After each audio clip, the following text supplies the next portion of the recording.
নমস্কার, আশা করি সকলেই আপনারা ভীষণ ভালো আছেন। আজকে আপনাদের সাথে শেয়ার করব এমন একটা রেসিপি যেটা বাচ্চাদের ভীষণ ফেভারিট। আজকে বানাবো চিকেন নাগেটস। প্রায়শই আমরা বাজার থেকে প্যাকেটে করা চিকেন নাগেটস বা ফ্রোজেন এই ধরনের প্রোডাক্টগুলো কিনে আনি, কিন্তু আসলে কি জানেন তো, এই চিকেন নাগেটস বানানোর প্রসেসটা কিন্তু ভীষণ সোজা। বাড়িতে আমি নিজে বহুবার বানিয়েছি। আর এটা আপনি একটু বেশি পরিমাণে বানিয়ে যদি এয়ারটাইট কন্টেনারে ফ্রিজারে স্টোর করে রাখেন, তাহলে সুবিধা মতো যখন খুশি বার করে ভেজে নিতে পারবেন।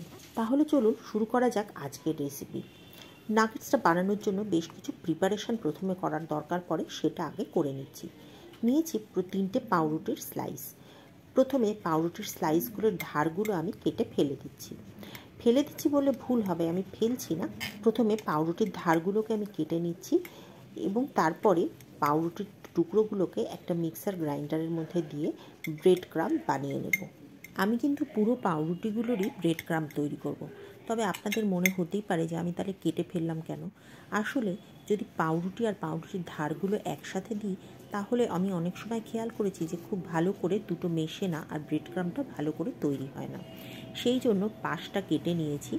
প্রথম মাঝখানের পোর্শনটা আলাদা করে ব্রেড ক্রাম্ব বানিয়ে একটা প্লেটে ঢেলে নিচ্ছি। তারপরে সাইডগুলোকে দিয়ে আবার আমি আলাদা করে ব্রেড ক্রাম্ব বানিয়ে সেটার মধ্যে মিশিয়ে দেব। নিয়ে নিয়েছি আরও 3টে পাউরুটি, সেই পাউরুটিগুলোকেও আমি সাইডটা কেটে ব্রেড ক্রাম্ব বানিয়ে নেব।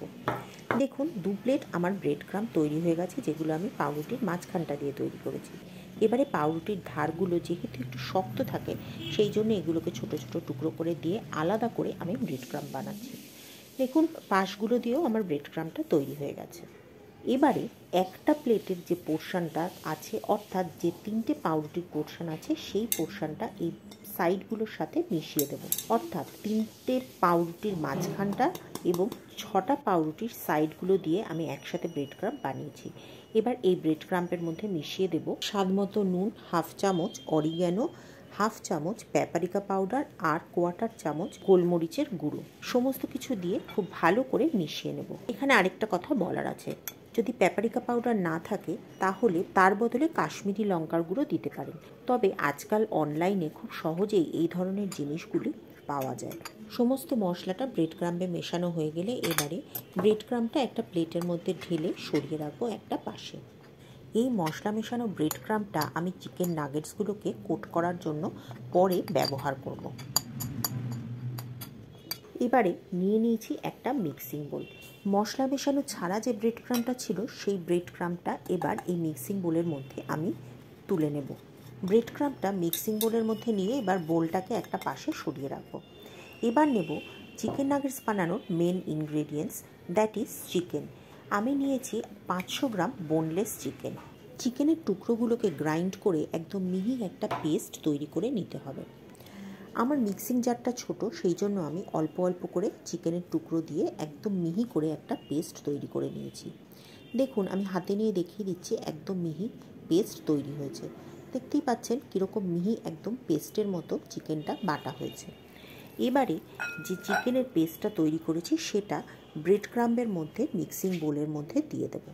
এরই সাথে এর মধ্যে দিয়ে দেব 1 চামচ আদা বাটা, 1 চামচ রসুন বাটা, 1 চামচ সয়া সস, 1 চামচ গোলমরিচের গুঁড়ো, 1/2 চামচ প্যাপারিকা পাউডার, 1 চামচ নুন, 1/2 চামচ মতো দেব অরিগ্যানো। এবার সব কিছু দিয়ে হাতের সাহায্যে মেখে একটা মন্ডের মতো তৈরি করে নেব। বাচ্চা হোক বা বড়, চিকেন নাগেটস খেতে কিন্তু সকলেরই খুব ভালো লাগে।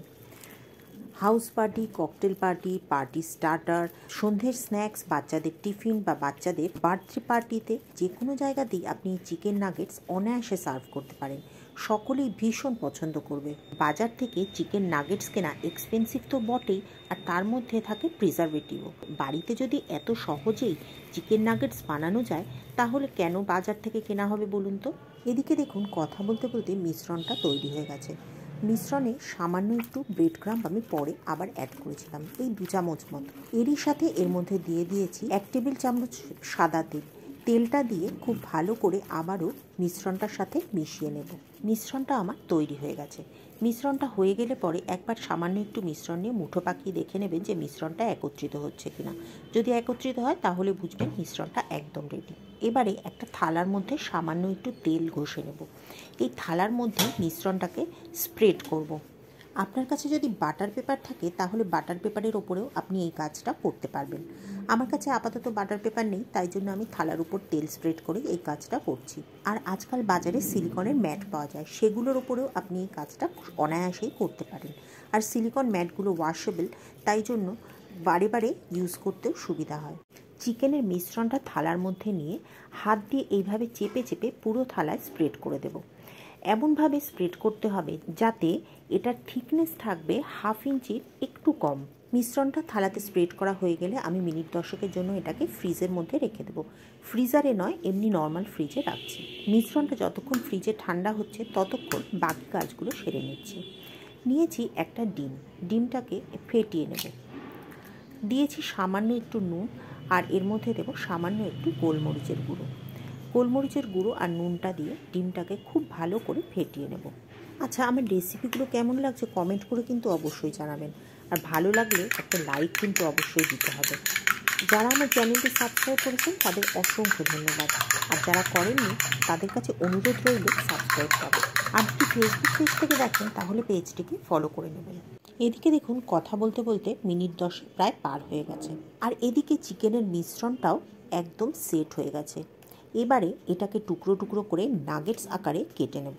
বাজার চলতি যে নাগেটসগুলো প্যাকেটের মধ্যে পাওয়া যায় তাদের প্রত্যেকেরই আলাদা আলাদা সাইজ হয় এবং আলাদা আলাদা শেপে তারা বিক্রি করে।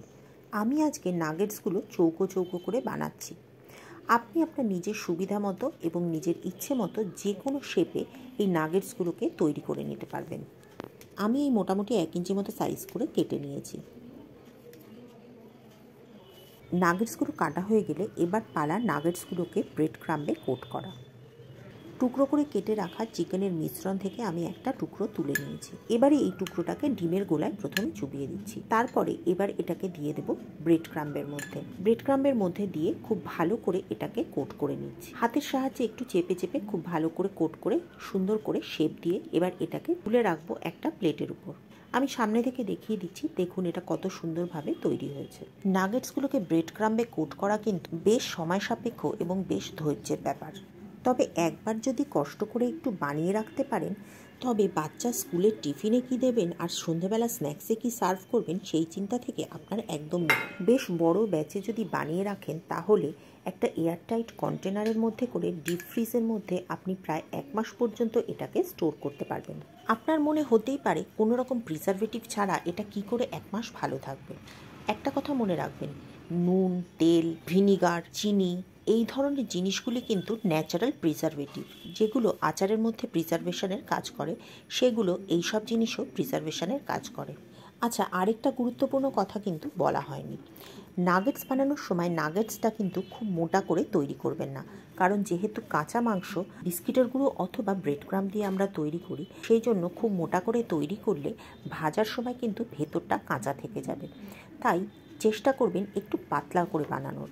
আচ্ছা, একটা কথা এখানে মনে রাখবেন, ডিমের গোলায় যে চামচটা থাকবে সেই চামচটা কিন্তু ব্রেড ক্রাম্বের সাথে মেশাবেন না, তাহলে ব্রেড ক্রাম্বগুলো দলা পেকে যাবে। আর যদি চামচ দিয়ে করতে অসুবিধা হয় তাহলে হাতের সাহায্যেও করতে পারেন, তবে দুটো হাত কিন্তু আলাদা রাখবেন। যেরকম আমি করছি, আমার আবার চামচ দিয়ে করা একদম পোষালো না, সেই জন্য শেষ পর্যন্ত হাত দিয়েই করতে শুরু করলাম। যেই হাতটা দিয়ে আমি ডিমের গোলায় নাগেটসটাকে চোবাচ্ছি সেই হাত দিয়ে ব্রেড ক্রাম্বটাকে লাগানো যাবে না। এক হাত দিয়ে ডিমের গোলায় চোবাবো, আরেক হাত দিয়ে ব্রেড ক্রাম্ব লাগাবো। এদিকে দেখুন সমস্ত নাগেটসগুলো আমার তৈরি হয়ে গেছে। এবারে নাগেটসগুলোকে রেখে দেবো ডিপ ফ্রিজে সেট হওয়ার জন্য। নাগেটসগুলো আমি সকালে বানিয়েছিলাম, এখন সন্ধ্যেবেলায় আমি নাগেটসগুলোকে ভাজছি। আমি প্রথমে কড়াইতে তেল দিয়ে তেলটাকে খুব ভালো করে গরম করে নিয়েছি। তারপরে গ্যাসের আঁচটা বন্ধ করে তেলটাকে ঠান্ডা করে নিয়েছি। এবারে আঁচটা জ্বালিয়ে তেলটাকে হালকা গরম করে তেলের মধ্যে নাগেটসগুলোকে ছেড়ে দেবো। গরম তেলের মধ্যে নাগেটস ছাড়বেন না, তাহলে ওপর থেকে ব্রেড ক্রাম্বগুলো পুড়ে কালো হয়ে যাবে আর ভেতর থেকে চিকেনটা একদমই সিদ্ধ হবে না। খুব হালকা আঁচে উল্টে পাল্টে নাগেটসগুলোকে ভেজে নিতে হবে। নাগেটস ভাজতে প্রায় মিনিট 10 সময় লেগে যায়।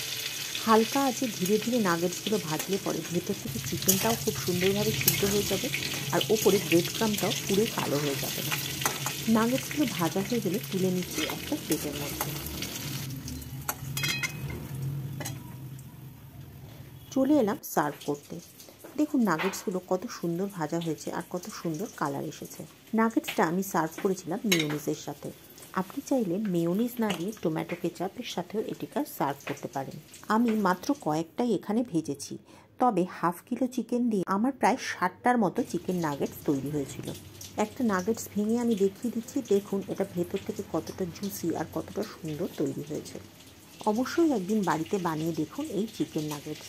যদি সমস্ত নিয়মকানুনগুলো ফলো করে বানান তাহলে দেখবেন আপনার বানানো চিকেন নাগেটসটাও তৈরি হবে একদম দোকান থেকে কেনা চিকেন নাগেটসের মতো।